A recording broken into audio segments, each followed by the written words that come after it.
السلام عليكم ورحمة الله وبركاته. الحمد لله والصلاة والسلام على نبينا Muhammad sallallahu alayhi wa sallam. Par le biais de cette vidéo, nous allons, par la permission d'Allah subhanahu wa ta'ala, répondre à différentes questions qui sont liées à la purification, dont beaucoup de musulmans font face tous les jours, et aussi quelques questions qui reviennent souvent. Par exemple, si je ressens des gouttes d'urine après mes ablutions, que faire? Dois-je refaire mes ablutions? Dois-je changer mes sous-vêtements? Aussi des questions liées à l'incontinence urinaire. Quelle solution me propose réellement ma religion? Comment aussi combattre les wasawis, les doutes obsessionnels liés à la purification, liés aux ablutions. Donc reste bien jusqu'à la fin de cette vidéo pour bien comprendre tout ça.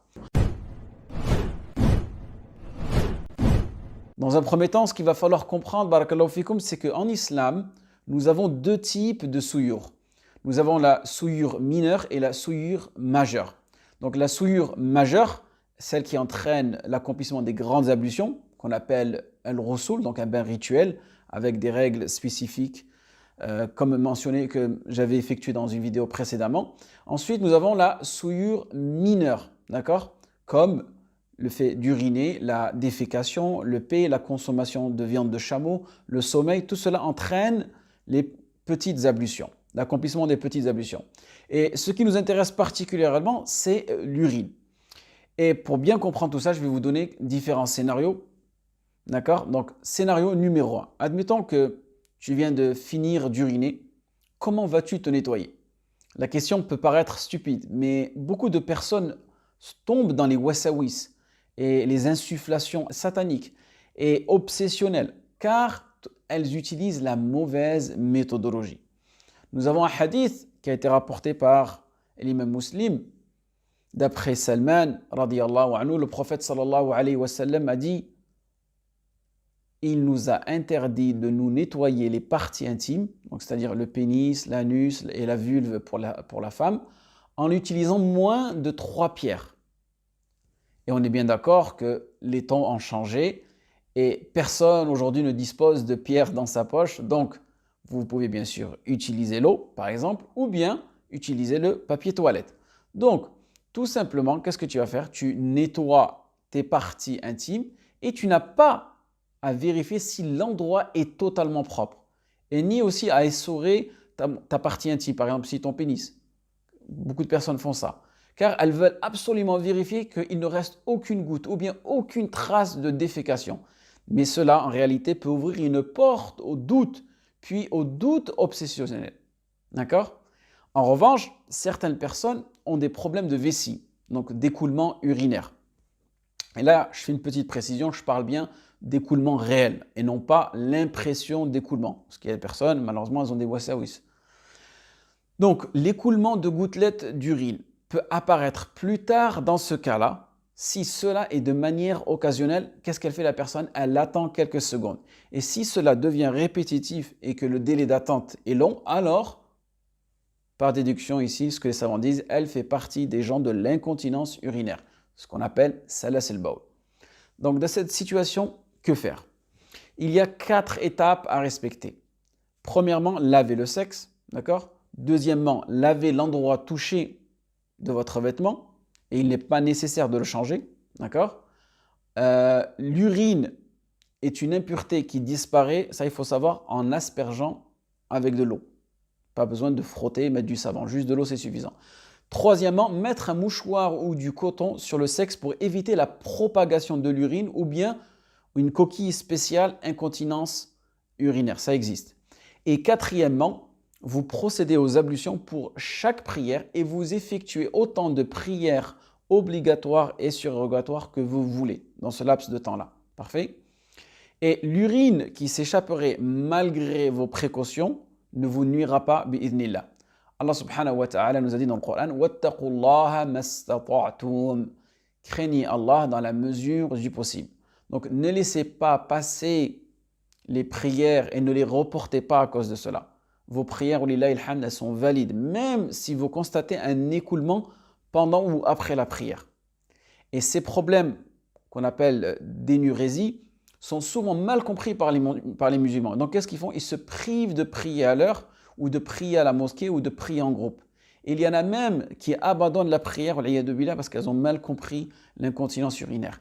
Et en matière de fiqh, ce qu'il faut savoir, c'est que la majorité des écoles sont unanimes pour dire qu'on peut prier avec des incontinences urinaires, ce qui s'appelle salas al-bawl.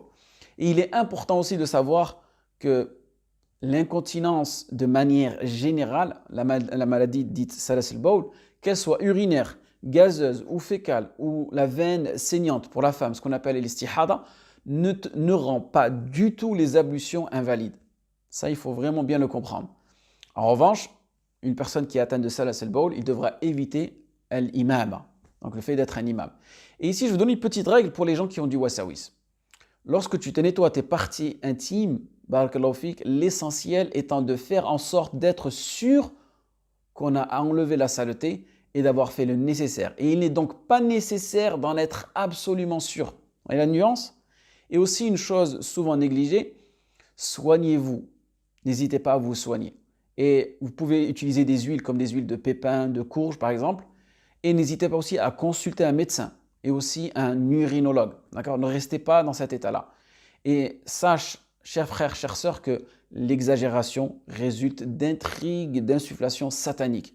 Iblis cherche par ce biais à rendre l'acte cultuel si pénible que tu finiras par un jour y renoncer ou entourer sa vie de soucis et sombrer dans la tristesse et le chagrin. C'est l'un des plans de Iblis.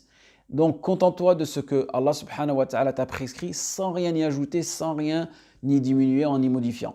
Si après tout ça, Satan te fait croire que tu n'es pas rituellement propre, ne tiens en aucun compte de ses instigations. Allah subhanahu wa ta'ala t'en débarrassera. Et tu dois te dire dans ta tête, je suis l'ennemi de Satan, je dois le combattre durement et ne pas me soumettre à lui. Et s'il te dit que tu n'as pas fait tes ablutions, alors que tu viens de sortir de la douche et que tes mains sont mouillées, dis-lui, va voir ailleurs. Ibta'id anni, va voir ailleurs si j'y suis, ou bien réponds-lui le contraire de ce qu'il t'insuffle. Et surtout, ne répète pas tes ablutions. Et aussi, demande à Allah subhanahu wa ta'ala de te protéger contre shaitan. Et c'est de cette manière que le croyant, que la croyante doit combattre fortement l'ennemi d'Allah et lui résister de manière ferme à sa domination nuisible. En effet, quand il domine quelqu'un, Iblis, qu'est-ce qu'il fait? Il le rend fou et se joue de lui comme il veut. C'est pour cela que le croyant et la croyante doivent se méfier de l'ennemi d'Allah subhanahu wa ta'ala et demander à Allah la protection contre son mal et ses ruses. Il faut agir dans ce sens avec force et persévérance pour ne pas avoir à reprendre ses prières ou bien à refaire ses ablutions ou bien à chaque fois à refaire son takbir ou d'autres actes accordés à toutes ces instigations sataniques. Et s'il te dit ton vêtement est sale ou la place est sale ou les toilettes le sont ou bien le sol sur lequel tu te tiens debout ou bien ton endroit de prière, ne lui obéis pas. C'est juste des wasawis. Considère-le comme un menteur et demande à Allah subhanahu wa ta'ala de vous protéger contre son mal. Et priez à l'endroit où vous avez l'habitude de faire, d'accord? En utilisant le tapis que vous avez l'habitude d'utiliser, à l'endroit que vous avez toujours su que cet endroit-là, à la base, il est propre. À moins d'y constater visuellement une réelle saleté qui serait palpable ou bien odorable. S'il n'y a pas cela, il faut tout simplement fermer cette porte de wasawis, d'accord? Je sais qu'au début, ça peut prendre un peu de temps pour que ça s'installe, ce mécanisme-là, mais au fur et à mesure, vous verrez que vous vous en débarrasserez. D'accord? Même nous, parfois, en tant que, on va dire, personne qui dirige la prière, eh bien, Shaitan, il essaye de rentrer au dernier moment, au moment où on fait le takbir. Ah, tu es en train de diriger la prière, il y a des centaines de personnes derrière toi et tu n'as pas tes ablutions. À cause de toi, ces personnes-là prieront sans ablution. Oui, il commence à envoyer des wasawis, alors qu'à la base, un imam n'a pas de wasawis. Vous voyez? Donc vous voyez le piège dangereux de Shaitan. Et la meilleure, wallahi, la meilleure des solutions, c'est de fermer cette porte-là. En espérant que ce rappel a été bénéfique pour vous et moi. Waffaqakumullah lima yuhibbu wa yarda. Wassalamu alaikum wa rahmatullah wa barakatuh.